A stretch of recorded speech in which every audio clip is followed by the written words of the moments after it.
Okay, good evening, everyone, and welcome to the September 30th meeting, the September 30th, 2020 meeting of the Rotary Club of New York, the host club of America. We are 111 years old today, and tonight we're very privileged to be able to present an extraordinary group of speakers for our program for all of our members and friends around the world. New York has been seeing lately a recent uptick in the number of COVID cases. And it's unfortunate, but it's something that's not unexpected. And our economy here in the United States, especially New York, has been hit rather hard by the COVID virus. Something like 40% of the restaurants in New York City have closed down and are out of business. There are about 500,000 people have left the city. Of course, a lot of them were students, but unfortunately, a lot of them, for the city's purposes, a lot of them were permanent residents, professionals, who have decided for one reason or another to relocate with their families somewhere else. So as a result, the economy is suffering. We've been on lockdown now. We've just started to come out of it this month, so certainly over 6 months. And this has presented some very unique circumstances for everyone. It's certainly become, you can get very depressed very easily being locked indoors, not being able to do your daily routine business-wise and everything else. And along those lines, tonight's presentation, I think, is going to be exceptional, very, very, very, very useful. In cooperation with Global Shapers, the membership committee led by Balor to Murchador is going to present two main speakers. One, she'll do the introduction in a minute as soon as I finish. One will discuss the issues of mental health, which I think is something all of us have to address today, especially under the situation we're dealing with. The public schools in New York City spent the entire day today, Wednesday, the entire day, literally, on the issue of wellness and mental health. It's that much of an issue. So I'm looking forward to hearing that speaker. Following that will be a presentation on the art of applying transformational design thinking to your life, meaning we're all going to be in a situation where we have to reinvent ourselves. So without any further ado, I'd like to introduce Balor Murchador, who is chair of our membership committee, who will do us the honor of introducing our guest this evening. Balor? Thank you so much, everyone. We, Rotary Club of New York, is honored and humbled to have our distinguished speakers, Erwin, Valencia, and So-Young Khan. The session would be moderated by Claire Wissenberg and Marvin Matthew. And we, as President Gerard mentioned, will have two parts, and first part will focus on mental health. And we are very grateful to have our guest speaker, Erwin Valencia, as a guest speaker, and who is a team physical therapist and assistant athletic trainer of the New York Knicks. And he also acts as the team's wellness lead. And Erwin brings truly holistic approach to athletic wellness and care, combining his knowledge in sports science and rehabilitation, and manual movement and movement therapists in mindfulness and positive psychology, biohacking, and well-being coaching. He's a founder of Kinetic, startup focusing on socially responsible global education, and Grasshopper mentorship project focusing on health and wellness.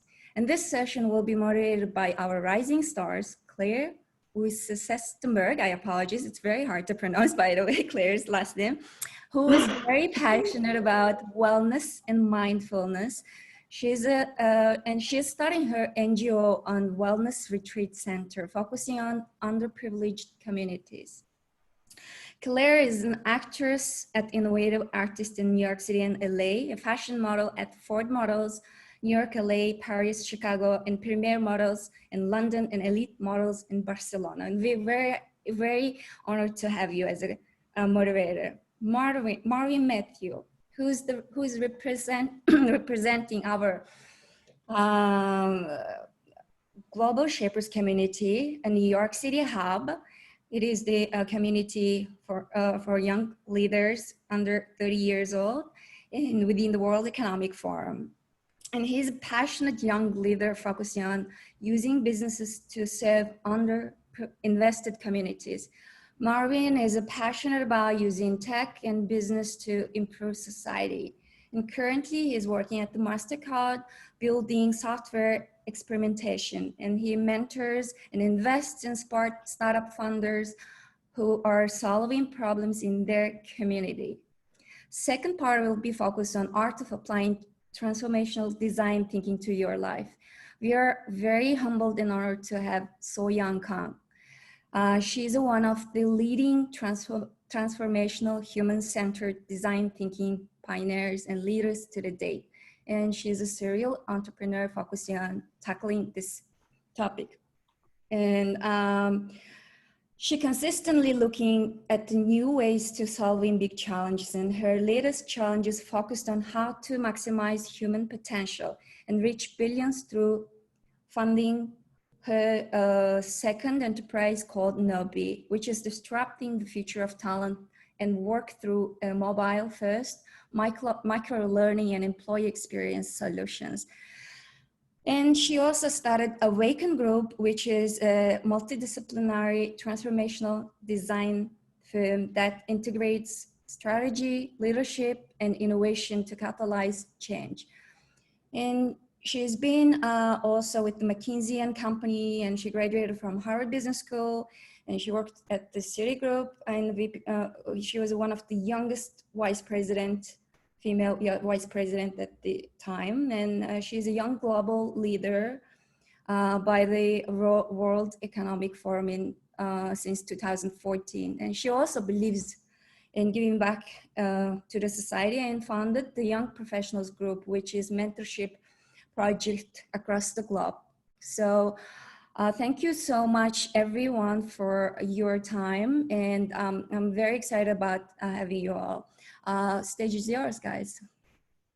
Erwin, Marvin, and Claire. Great. Thanks so much, Balor. I think Claire might be still commuting, so I'll just hop in while she's getting to her desktop, and we'll kick off with Erwin. As y'all already heard about Erwin, he's a super amazing person with experiences across continents. And I think when we talk about this conversation of mental health and mental wellness, it can go in so many directions. So to kick off, I would just like for you, Erwin, to help define mental health. What does that look like? Is it wellness? Is it illness?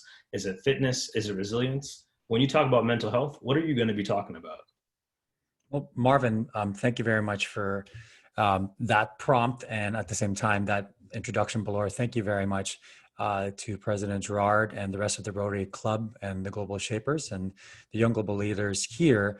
I want to say I am grateful and utmost gratitude to all of you for having me here today. As a son of a longtime Rotary Club member, it's truly an honor for me to be here. You know, my father was a Rotary Club member back in the Philippines for a long, long time. And as I've told President Gerard earlier, that, you know, one of my greatest experiences as part of the Rotary Club is having joined my first ever Michael Jackson dance-alike contest when I was 8 years old, during a Rotary Club meeting where my father was in one room having the meeting and the kids were in one other room doing a dance contest. So for me, the Rotary Club has always been something that I definitely have close to my heart.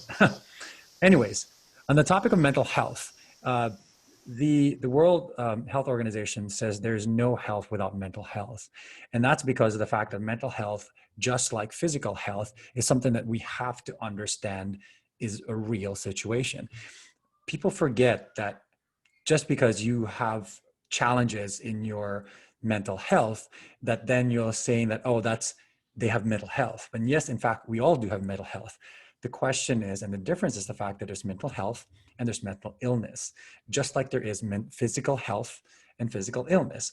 Physical health is the ability for all of us to maintain a lifestyle where we have the ability to move and act freely and move around without pain or without challenge or difficulty.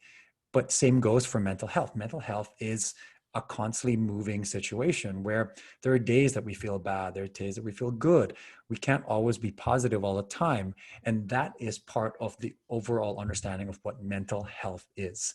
And so just to understand that semantics is first and foremost the one thing that we need to do is to distinguish the differences. Instead of saying, oh, you're kind of depressed, you must have mental health. That answer is actually true, because yes, you have mental health because you're going through something. But at the same time, you can't really consider it as an illness, because it's not an illness unless it's a diagnosis. And I will be the first one to say that I'm not a psychologist, nor am I a psychiatrist. So I just want to frame that I come from a positive psychology practitioner background and a life coach. And I look at that from a perspective of where are you right now, and what are the limiting beliefs that are stopping you from getting to that next level, whether it has to be with sport, whether it has to be with life.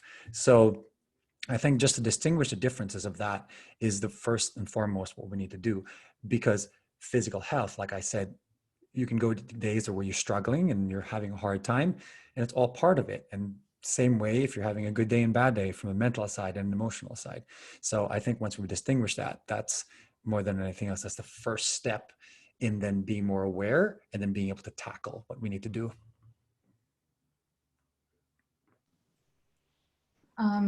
That all sounds really great. I apologize for being late, first of all. When we spoke earlier, we kind of discussed, how do both of these topics apply to, do both these topics equally apply to everyone, whether it be class, color, gender, when we're talking about mental health and well-being? Yeah, I think everyone everyone has mental health, and we have to look out for each other's mental health and look out for our own mental health. One of the biggest things that we have to think about as we go through what we're going through right now, whether it's COVID, whether that's racial injustice, whether it's with so many other things that are going on right now, we have to be aware of how people are feeling and how to approach that, and allowing for a safe space for people just to have a conversation. I think the challenge is that we don't know how to approach it, or what people are feeling and what they're thinking. And so one of the first things we need to do is just ask them plain and simple, in a safe environment, how are you feeling? And how can I support you? And that's being genuine with that support. If there's something that you personally can't do, if you can't go out there and fight the fight that people are trying to fight, because it is not you, and it's also the challenges that you have, then figure out what your strengths are. If your way to support your friends who are going through something is by merely being there and allowing for them to have a safe space to feel and talk and just be supported, then that's what you need to do. And you don't have to go, in a sense, out of your way to think that you know the answers, because most often than not, we don't. Nobody knows the answers of COVID. We're just learning it right now, and we have to adapt accordingly to what we're given. This is the cards we're dealt. And so the question is, as you ask yourself, is like, are you the person that tries to figure out what to do with the cards you have, or do you stop, complain, and then start getting nervous about it? As you know, if anyone here plays card games, it's the most patient of person that ends up winning the game, because he or she has the ability to stay steadfast and hold and wait till the right time to move is going to be.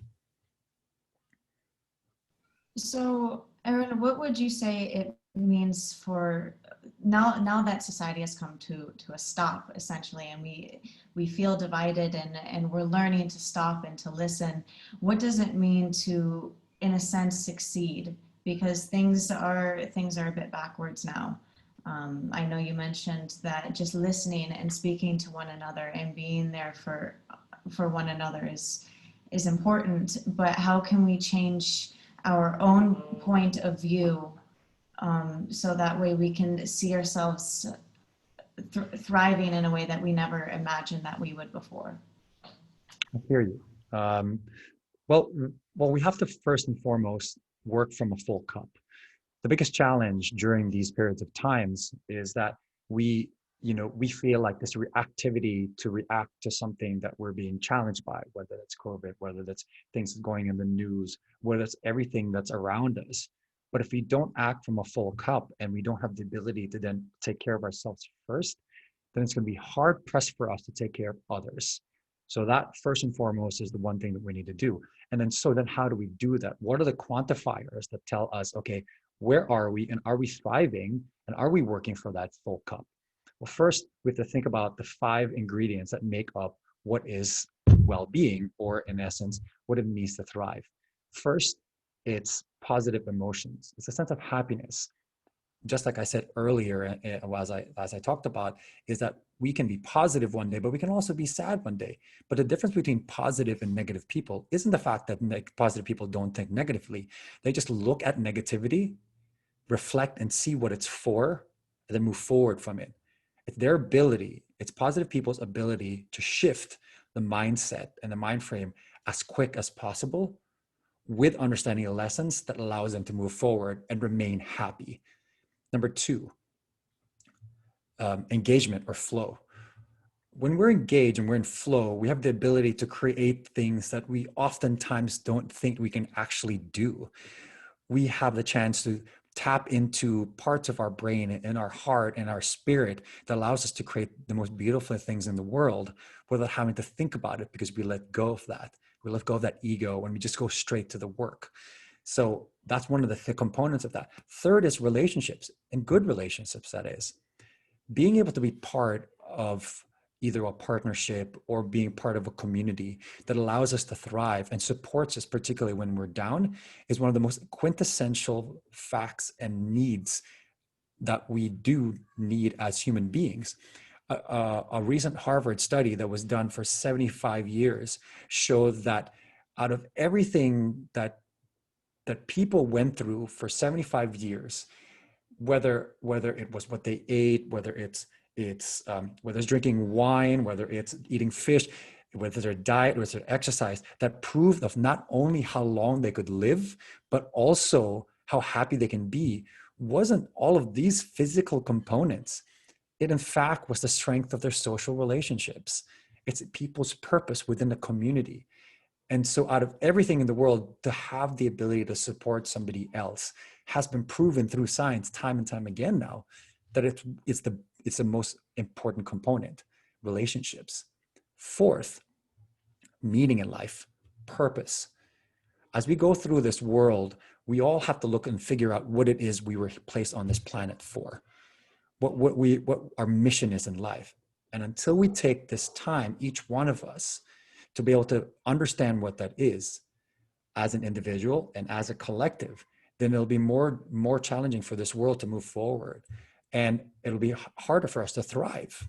So having meaning in life allows you to once again continue to thrive. It's one of the other components. And lastly, achievements.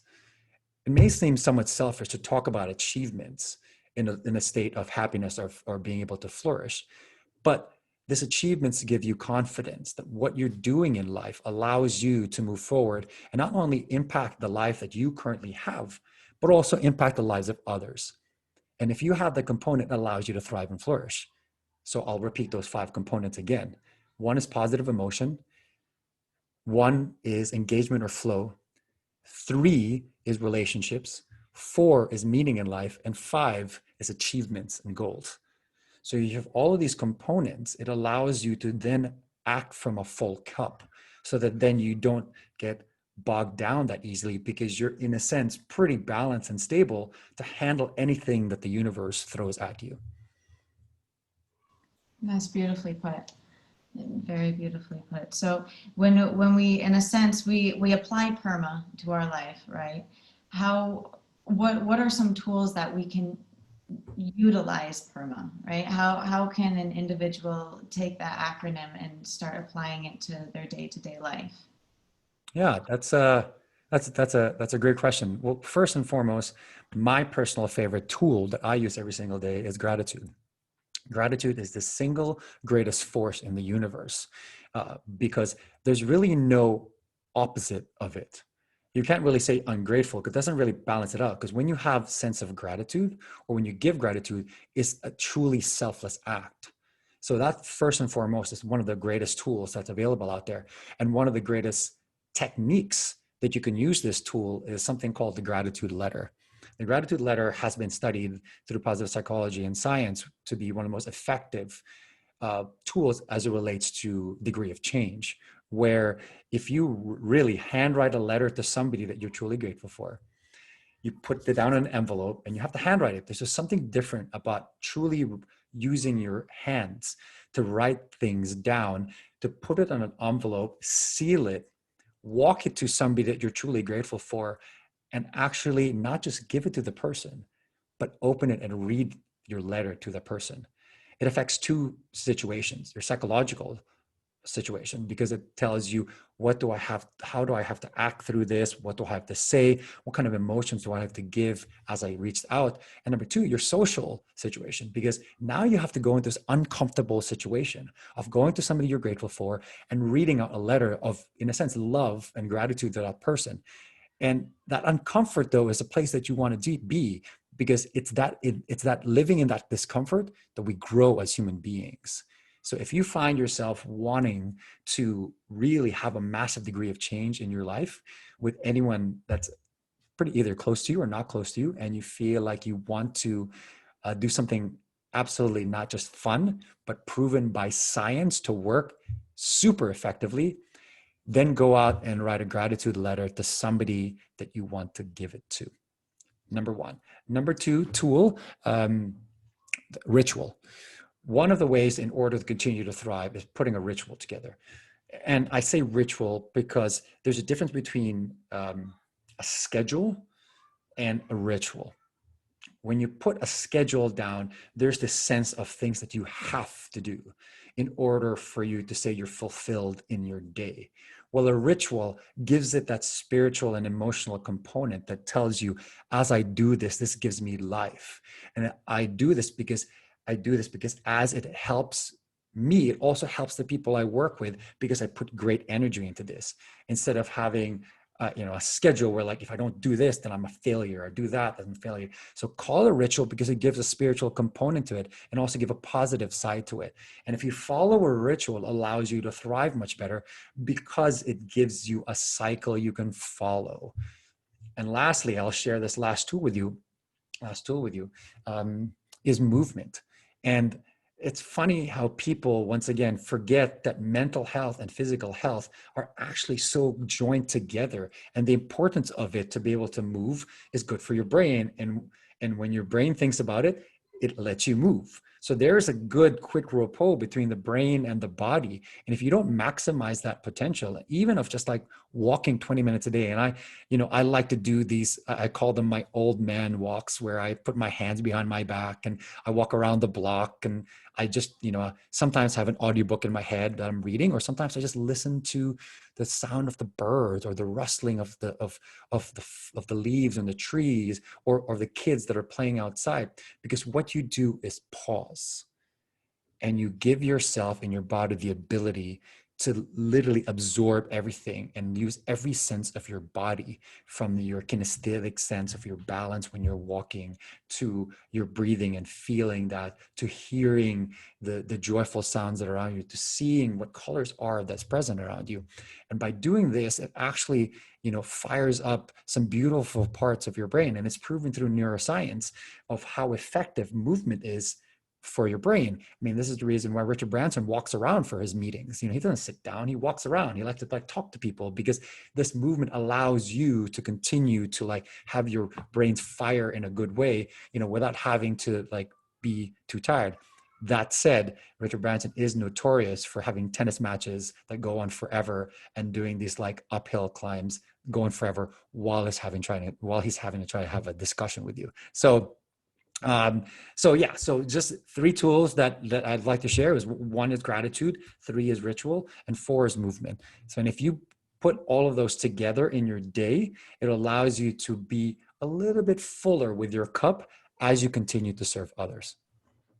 So good. I love those three. And I think that's actually the young man walk, because I do that too. But on this note, I think you really well pointed to situations where we come into negativity. And I know we've got a lot of Rotarians on here. I mean, how often do you have it where you have like an employee or a situation with your business that's just that has you in your mind? So Cynthia actually has a question that she submitted through the chat. And if anybody else has questions, please just go to the chat, drop your question in, and we'll get it answered in the remaining 4 minutes that we've got. Cynthia is asking, how do we reflect on negativity so that it becomes positivity? Is that what you would recommend, or how should we handle negativity in real time? Well, Cynthia, first of all, thank you for that question. That's a great question. I actually just made a TikTok about it today. And I consider it as more of a limiting belief. So the first thing you have to do is use the power of mindfulness. And if you feel like a negative thought is about to come into your head, pause, stop, give it the hand and say, negativity, you're not going to come to me. So as it stops, you see it in your mind's eye, you see that negativity, and then you tell yourself, why is this coming to me and why am I feeling this?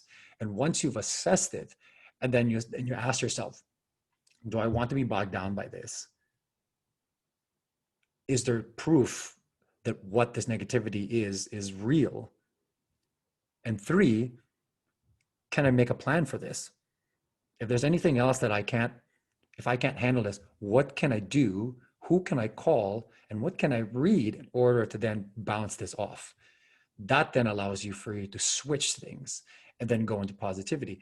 If it's something that negative, because it's a negative emotion, then feel it, understand what this emotion is like. We are human after all. So it's our ability to feel it makes us human. And so feel it, take it astride, figure out if there's a lesson that this negativity or this negative emotion is feeling to you, and then move forward and then flip that switch. Once you've got that lesson, write it down, put it into words, and then move forward. I love that. I especially love that part around feeling it. One of my friends says, cuddle your emotions, which resonates on that vibe. Priyanka has a second question. How can we create the spaces in the professional world to create a bigger focus / safe spaces surrounding mental health? Safe spaces are intentional spaces. Let me begin with that. If we are able to set that intention for a space and have a facilitator lead that allows you to understand that safe position. Or it's about teaching, especially in a corporate setting, how do we teach how to create safe space? It's about walking into a situation and then asking permission. Just like anything else, allowing somebody to share in a safe space is like giving or asking permission if you want to give a hug. That is a safe space, but that has a physical component. Why not the same thing, or why not use the same thing when you're doing a mental and emotional component? So coming into a space and say, look, I feel like you need to, I feel like you're feeling down right now or something like this. Is there any way I can support you? If not now, then whenever, just know that I'm here, and then leave it. And if that space allows to come, then create it and say, look, we want to create the I want a safe space for you. If we can talk, you can trust me. I just want to expand on that question a little bit more. Given that I know Priyanka, who runs a very successful nonprofit, and so many other leaders are here in this chat, how would you advise us as the coordinators of groups or the people that bring groups together to create those safe spaces in our own environments, work, home, family? Like I said earlier, it's about creating the space, is about setting the intention. I'll give you an example. Recently, I've been going to a lot more intentional dinners. And prior to these dinners, we create this container already, knowing that, let's say there's going to be 10 people at this dinners. But when we ask everybody, we would like to ask everybody to get tested prior to the dinners, so that then it contains that safe container for people. And if that's something that's uncomfortable, let us know, because you can't get it done. But no, we want to create the safety for the people that's in there. So it's about setting that tone. And as a leader, you set that tone. You say, I want a more conscious environment to work in. And it's up to you to create that. You can hire somebody for that, or you yourself can put that together and say, send out a letter and say, hey, we're going to open a container, so to speak. And I want to make sure we have consent from everyone that they're willing to come in here freely and without bias or prejudice. Thank you. That's really great. So I think we're just at about time. Now, Perfect. I'm looking at Bolor really quickly. Just shake your head this way or that way. We've got one more question. Can we toss it to Erwin and then move on? Great. Cynthia, we're going to be able to get to your question. So Cynthia says, it's easy to walk away from toxic strangers because we don't have to deal with them. But what is the best way to handle family, friends, or coworkers in our lives who are bringing negativity?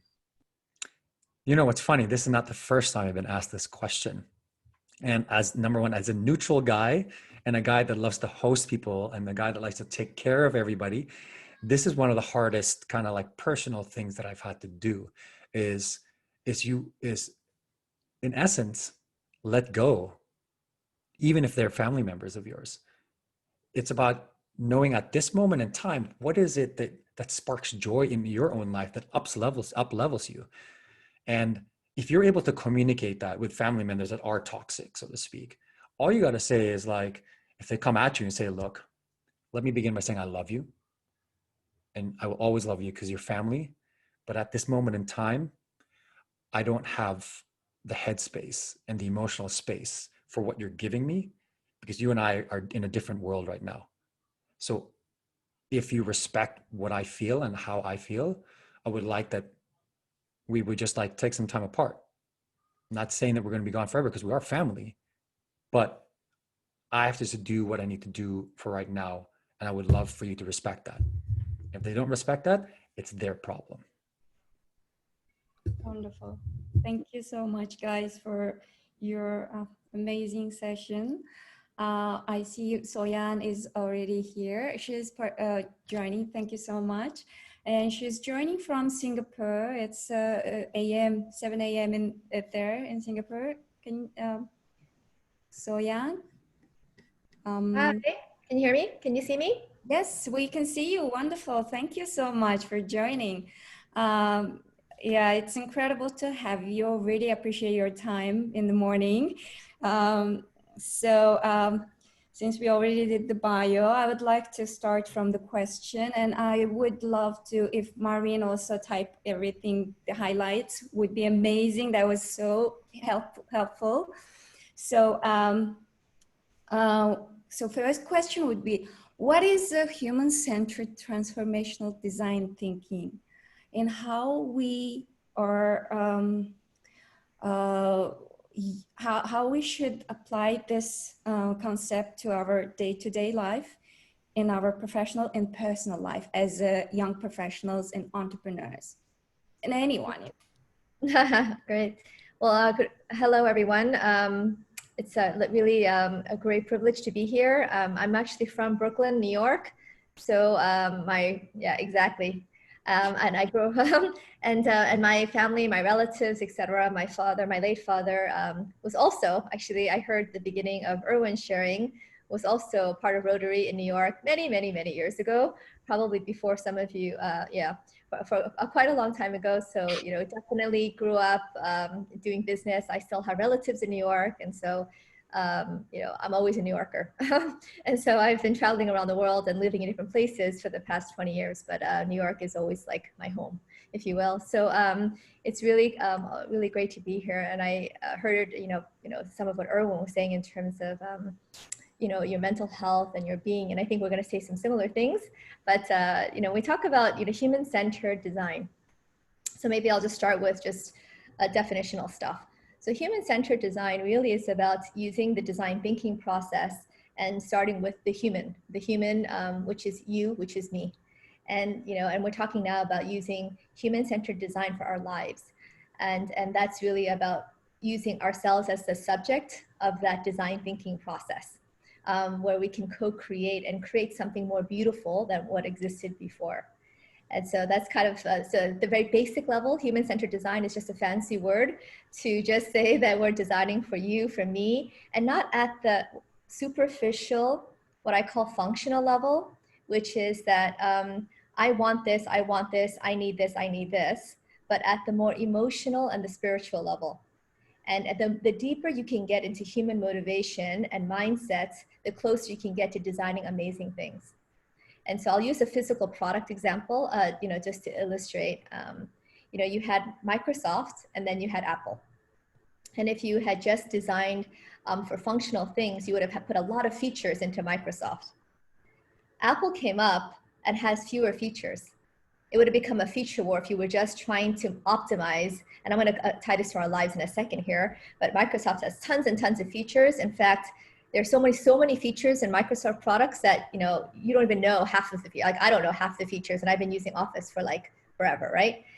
Versus understanding the human experience and the human need, which was for choice, which was for personalization, which actually was for beauty. And understanding that as a basic human need then resulted in creating the iPhone, which was simple. And then we had multiple colors. Did you know we never had a white iPhone, a silver, a gold iPhone before all smartphones were black. The BlackBerry, the Nokia, they were all black. The people didn't think that beauty was important, right? It was functional. Give me the features you want. And our lives are exactly the same. So imagine in human-centered design, if you think about our lives, if we think about the functional things we need, which might be, I need this much money, I need a car, I need I need this, I need my White House with picket fence, white picket fence, 2 dogs, I need this position, I need that. We live our lives, and I did as well. After business school, I went to Harvard, then I did McKinsey, Citigroup, blah, blah, blah. I checked the resume and I checked the boxes and I accumulated all those things on this functional, like this need list, this features list of my life. And then I got to a point about 10 years ago and I said, is that it? Do I feel fulfilled? Do I feel joy? Do I feel that I'm really living my best self? Even though I had accomplished things that are seen to be like these amazing things, right? And I'm not knocking those things, but is that list of features that I had accumulated, was that sufficient? And, at least for myself, I felt there was an emptiness to some of those things, and they're passing and they weren't really lasting. So I went on a personal transformation experience, which started about 10 years ago, which was triggered by a spiritual experience. And, and from there, it was really kind of starting with my purpose. And who did I want to be in my identity? What kind of human do I want to be in the world? And what are my values and what does that mean? And prior to that, I just thought, well, we're all born with our values. We just wake up with, we grew up with it. It's our family values and that's our values. Well, they could be, but I would argue that our actions speak much, much louder to our values than what we espouse to be our values. So for example, we can say that, I really value collaboration. I really value collaboration. But then when we make decisions, we don't have partners because we're kind of a jerk and people don't want to work with us.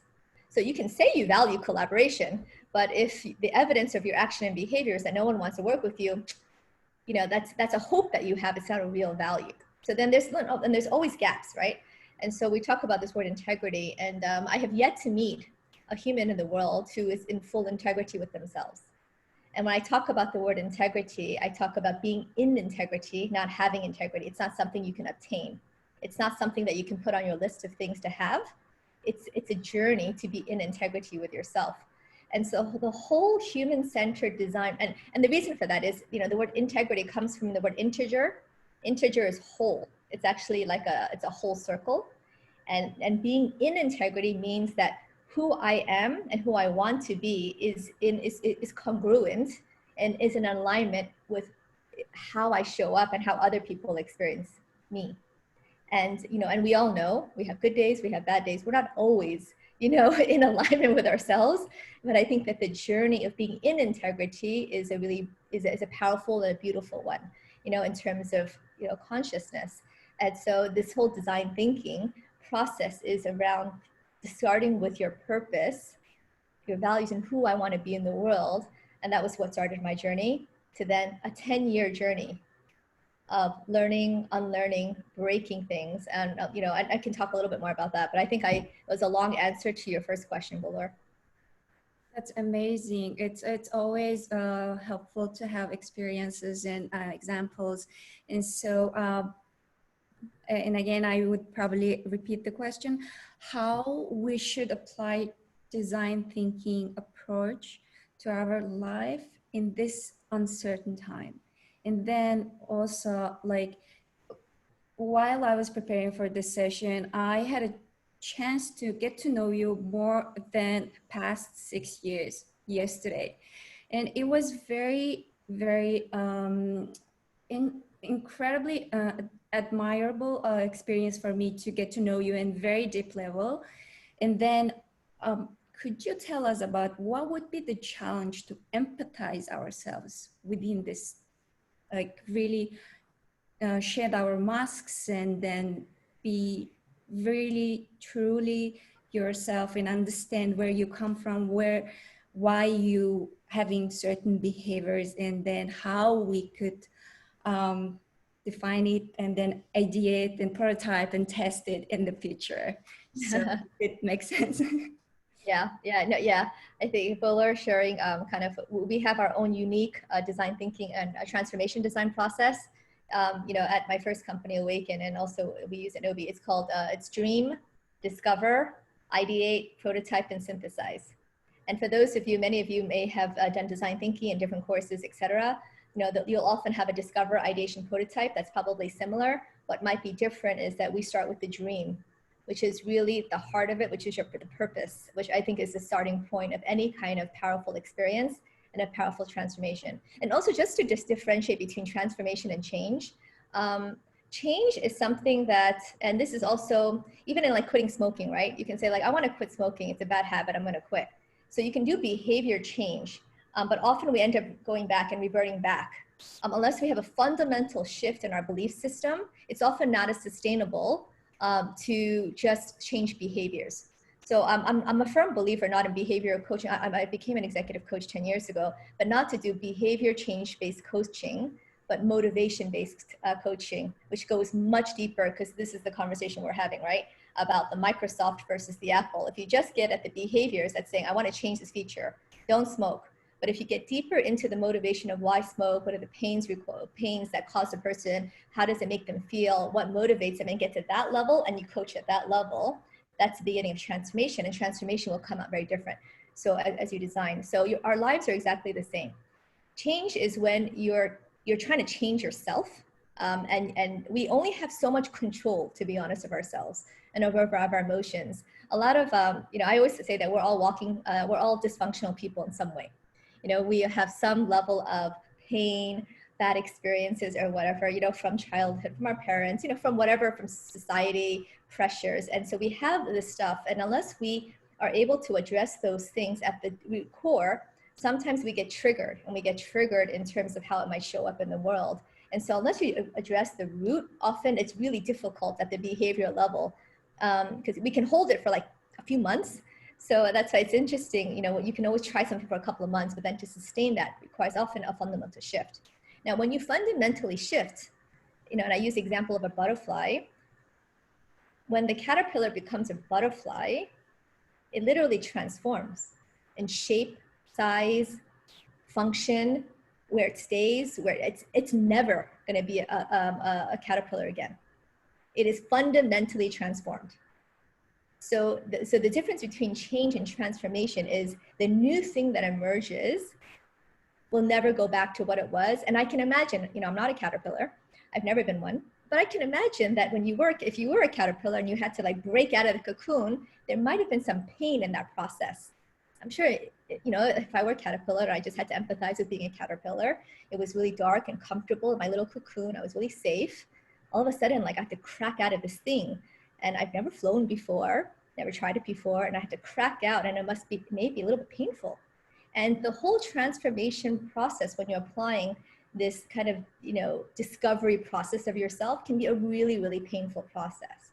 So 10 years ago, I started my journey with my dream, which is my purpose, and figuring out like what my purpose was and who did I want to be in the world. And for me, it was really kind of a discovery process of I want to maximize human creative potential. And, you know, I'd been doing it since I was 11. I've been doing it my whole life. I just never really thought I was doing it. I just happened to do it. You know, I'd be in strategy, I'd been consulting, and I would still be helping people, right? So you used to start doing that. And then the discovery process. Now, this is kind of the ugly process. In transformation, you know, if you're thinking about even your own lives, this discovery, this painful process, the ugly process is what people often are afraid of, which is why a lot of people don't do it. And so, you know, I'm not going to say it's a happy process, because it's not. The first 6 to 9 months of the beginning of my transformation, of my first transformation journey, which, you know, has been continuing for 10 years, I cried for about 6 to 9 months. Yeah, about 6 months. I cried almost every day. And then I think after that, I cried maybe every other day. But I cried almost every single day. And then some of you might be wondering, and I'm not a crier, you know, I'm tough. I grew up in Brooklyn. We don't cry. You know, I went to PS 346 in East Brooklyn, New York. Yeah, we don't cry. And that was part of the problem. And the part of the problem was 10 years ago, because I had grown up, you know, and for those of you who are from New York, you know, Brooklyn, you know, in New York back in the day was not the safest of cities. It wasn't this like amazing place, you know, like, oh, you're from Brooklyn, oh, great. You know, it wasn't yuppie central. You know, it was, you know, it was tough. So I grew up in a very, very tough environment, very violent environment. And, you know, that was my childhood. And I thought it was normal because everyone else around me had that same violent, tough childhood. Lots of anger, lots of pain. I was physically, you know, beat for almost every day for most of my childhood. I was verbally abused most of my life. And so that was really normal to me. And so as I was uncovering and discovering some of that pain in my life, it was really hard to like look at myself, if you will, and the person that I had become as a result of that dysfunction. And I didn't want to look at that person. Like I wasn't proud of that person that I looked at, even though that person had accomplished so much in the world. That person had, this is now post-Harvard, post-McKinsey, post all this stuff, success. I was successful in the world.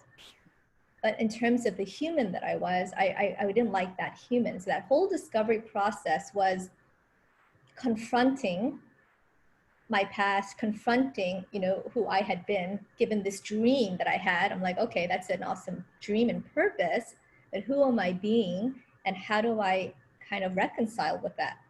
And that required reconciliation with and confronting members of my family. I mean, you know, I've spoken to really, really senior people, you know. I've been very blessed in my work to coach, to advise very senior people in the world. And I don't have, like, I don't get nervous, right? You know, talking to, and that's probably because of my childhood in New York. People don't scare me, right? Because of that. But I'm telling you, that conversation with my brother was the most terrifying conversation I've ever had in my life, confronting my brother, right? And so when you go through that part of your transformation and you're having to confront like the dark shadows, right?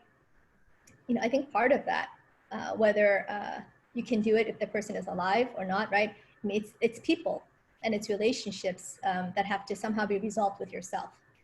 And it's finding a way to do that. You know, if they're alive and willing and you can do it in person, great. If you can't, you know, it's finding another way of dealing with a lot of that. Because those things are the very things that block us from achieving the full selves that we can be and the whole selves that we can be. And that is really part of the transformation. So the transformation process and applying transformation design to your life, unfortunately, whether it's an organization, because we do it for governments, countries, we do it for industries, for companies, and then for yourself, it's always a painful process. There's a breaking that has to take place. And so if you're looking for happy, that's okay, but it's not going to be transformative. You know, I've been recently learning about the heroine's journey. I think, and for the women on this call, highly recommend looking into the heroine's journey. And the heroine's journey is where we start off, you know, kind of like more kind of wearing, it's like the Mulan story. You know, we become like men, we want to be soldiers, and we literally dress like men. We do things because that's kind of what's dominant in the world. We become that way, and we put on all this armor to protect ourselves, the masks, the armor that we put on. Then we come to a point in life and we're like, wait, this is not really serving me.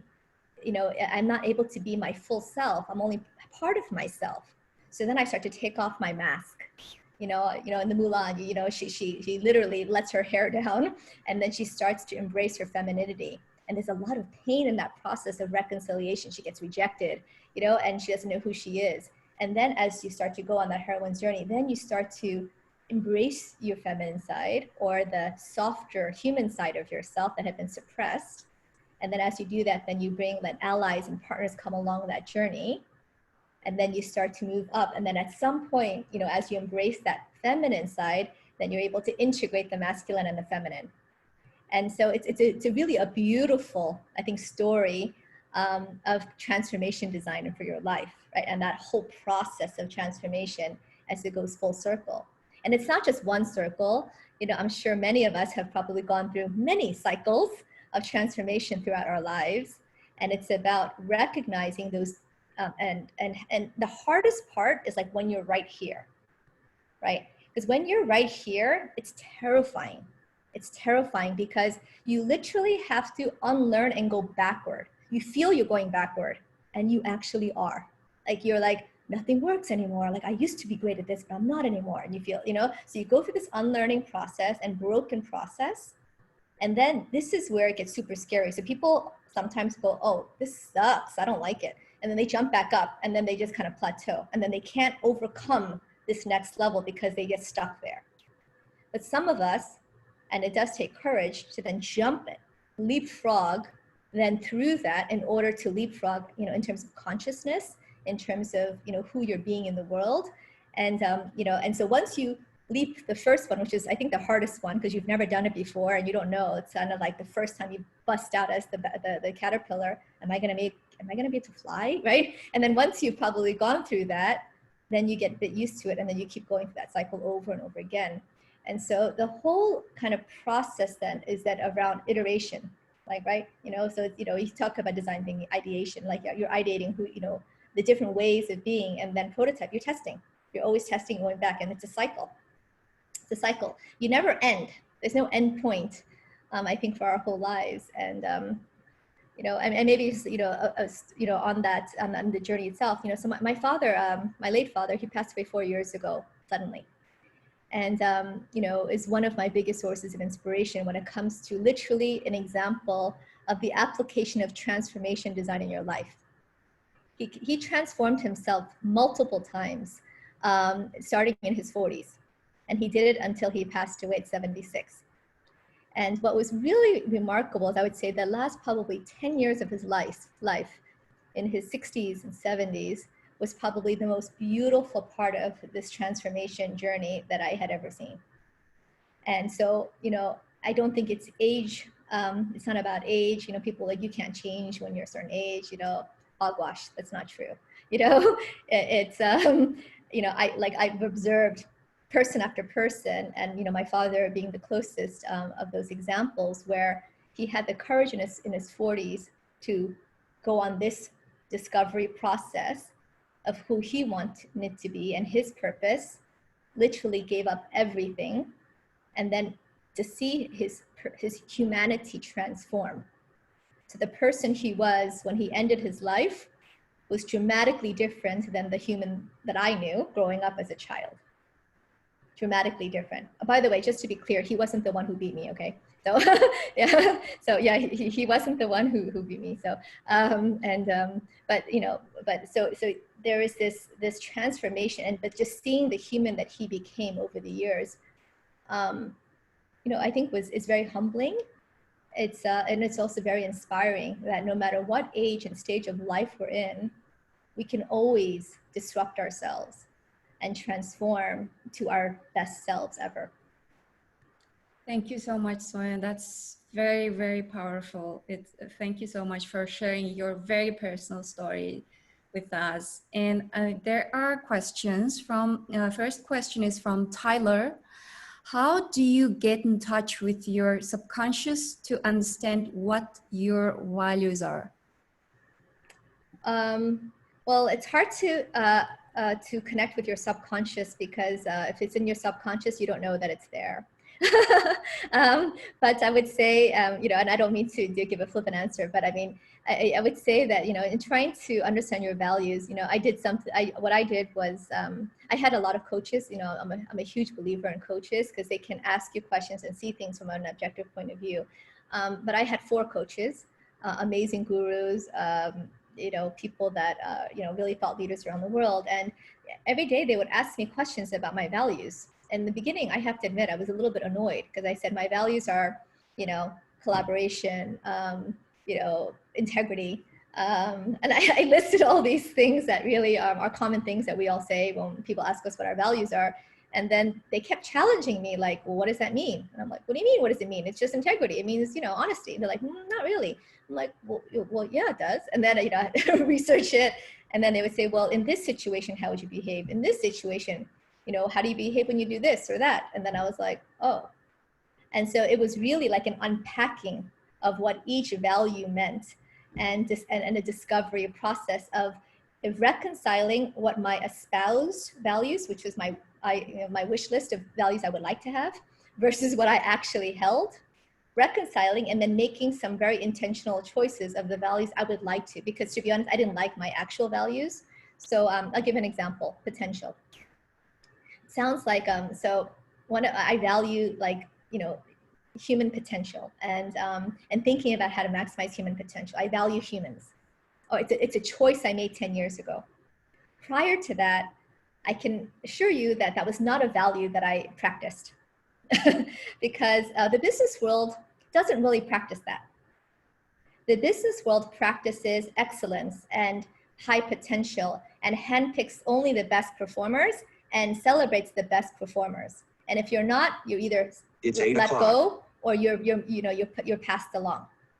And so companies in the business world, you know, potential is not really a value that business practices. You know, maybe in teaching, they practice that value, but in the business world in general, we don't. So it was something that I was like, oh, well then how would I lead my company? Well, if I build a company that values that, what would that look like? So it has to look different than what I've experienced before in the corporate world for 20 years. And I'm like, right? So that's a very simple example, you know, but a lot of the values that I chose are not common in the world I had grown up with in the business and corporate world, in the dog-eat-dog competitive, you know, business world. And so, you know, there was a lot of reconciliation that I had to make and choices about who did I want to be and what values did I want to start living towards. And so the good news for everyone is that like, or the hope is I didn't live out those values when I chose them. So I just made a decision that I didn't really like who I was being. Like I didn't like the human that I had become as a result of lots of things. And I'm not blaming anyone. As a result of all those things, I wanted to be a different kind of human in the world. And that was a choice I made. And then I chose a different set of values. And so for the past 10 years, I'm still on a journey of, you know, being in greater alignment with those values that I chose. Oh, thank you so much. I hope everyone is okay with 10 more minutes, 10 to 15 minutes.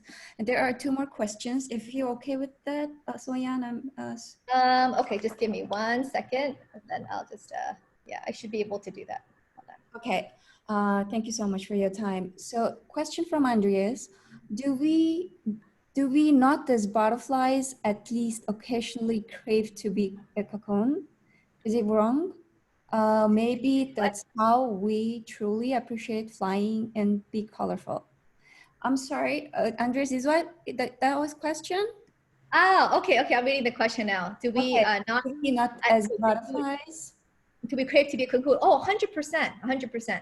Okay, so the question is, as butterflies, do we sometimes want to be a cocoon? Of course we do, because it's really scary to fly all the time. It's scary. The world is scary. Like it can be very terrifying, you know, and very vulnerable. You know, I think part of the journey from 10 years ago was a journey of becoming human. Is for me a journey of becoming more authentic and more vulnerable and more real. And the more authentic and real and vulnerable you are, the more you know, you can be attacked, right? Because you allow yourself. I took off my mask. I take off my armor. So if someone wants to shoot me, they can, and I'm not covered with armor, right? And so we often put all of these things up to protect ourselves from getting hurt.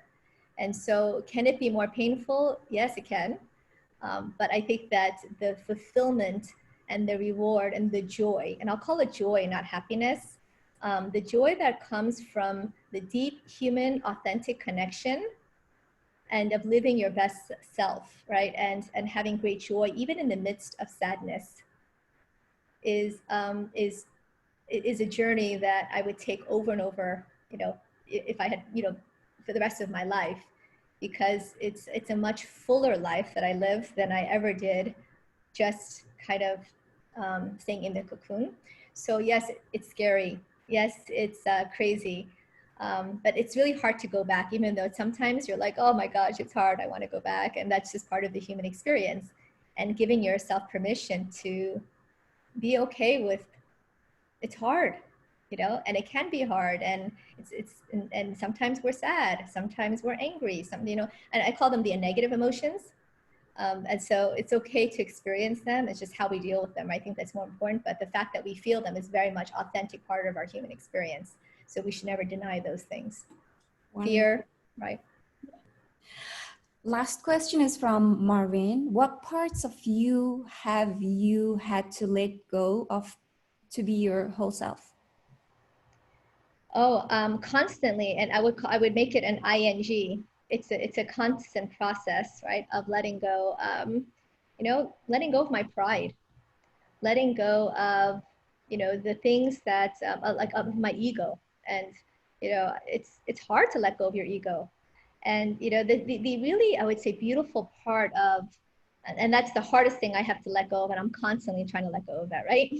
Of, or the need to be right, or the need to, you know, always be smart, or whatever it is, right? And so it's and it's a constant journey. And as I think as you're letting go of those things, what I find really quite amazing, you know, as I started my journey 10 years ago as an entrepreneur, I started Awaken Group, and then I started Nobi, my 2 companies.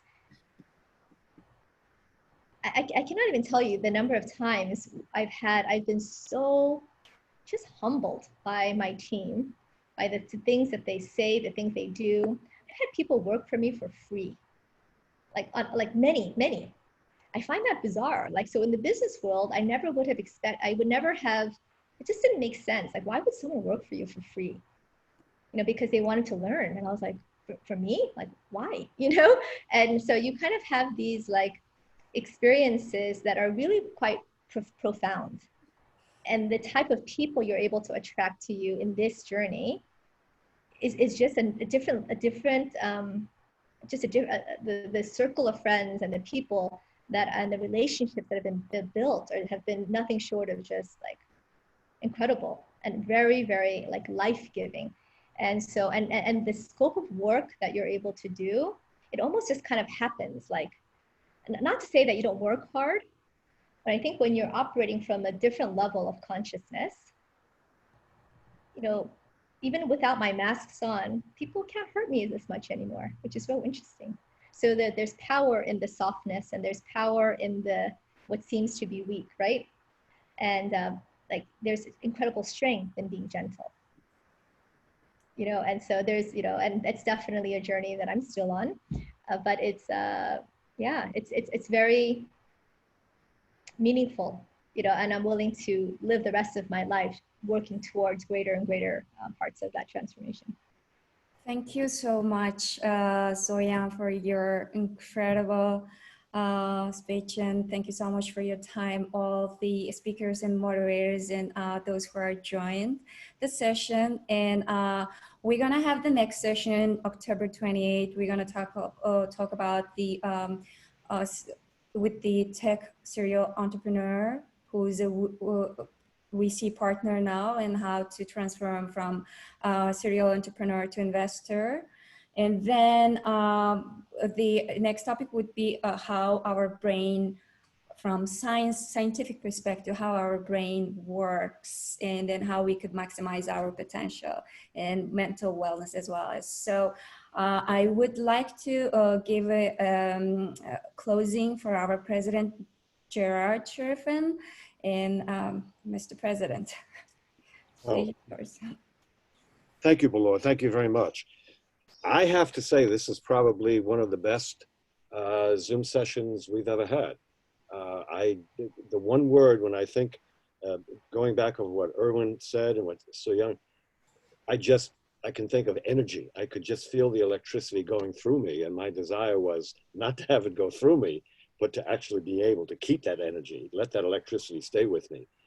This is a video I'm going to rewatch, and I'm going to ask our members, suggest to them that they do the same. Marvin, Claire, thank you so much for your time. Thank you so much for your planning that you did with us. It was important. Erwin and Suyan, again, when I think of the two of you, I think of the word energy. Yes, sir. Pure energy. The kind of information that we need to think of daily. To know who you are, how to get to be who you really want to be. So Young, I guess I'm from Brooklyn also, born and raised in Brooklyn. So I know what you're talking about. Yes, exactly. It's amazing how many people live their lives and never really find out who they are, meaning who they really want to be. You get a job, you have a career, you provide for a family, you pay the bills, but did you really do what you were supposed to do? And, find out later, gee, I really didn't. And I never really knew who I was supposed to be. So your words they're worth their weight in gold. Thank you both. Belor, how do I say thank you to you? The energy that you bring and the time and attention you give is fantastic. Remind everyone we're having a meeting October the 15th. And I have as our guest, Professor Sarwar Kashmiri, and he is a world-renowned expert on China. He has he just released a book published by the Foreign Relations Council. He's a fellow there, and he has written in a most scholarly and informative way about China's Bridge and Road Initiative. And if you don't know what that is, you really must. You owe it to yourself to know what that is. It's happening all around us without our even knowing it. And China has a three-part plan, literally, to supplant the United States and become the #1 superpower, the world power. The first two parts have been completed successfully for China. This is the third part. And the CIA has thanked Mr. Kashmiri for doing something no one else has done. So we're going to be very pleased to have him as our guest on October the 15th. I invite all of you to be there. Thank you again, all of you. Fantastic, perfect. Thank you so much for Best of having luck us. to everyone. Good night. Bye. Bye-bye. Good night. Thank you very much. Thank you.